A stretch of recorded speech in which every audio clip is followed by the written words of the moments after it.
this study, 8 out of 10 companies pay men more than women. This is data recorded by the BBC. Fascinating stuff. Things really aren't moving on. Paula, you and I had a conversation in the makeup chairs last week about the gender pay gap, about sexism in our industries and where we feel it. And I said to you, I have felt it in gender pay gap throughout my broadcasting career. Talk to us about your experience from the legal point of view. Well, the biggest issue is secrecy. So I couldn't tell you. I could give you some broad statistics, but I couldn't tell you specifically.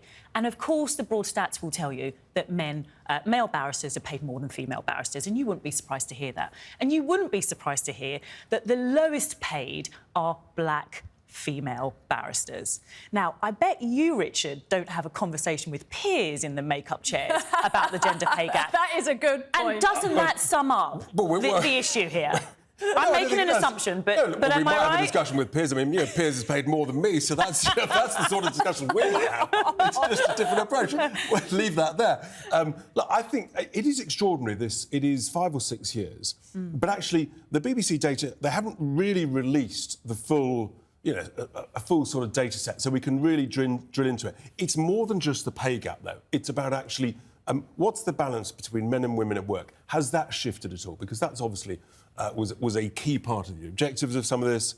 Some might say at 9%, I mean, that's getting quite close to the point where you can barely measure it.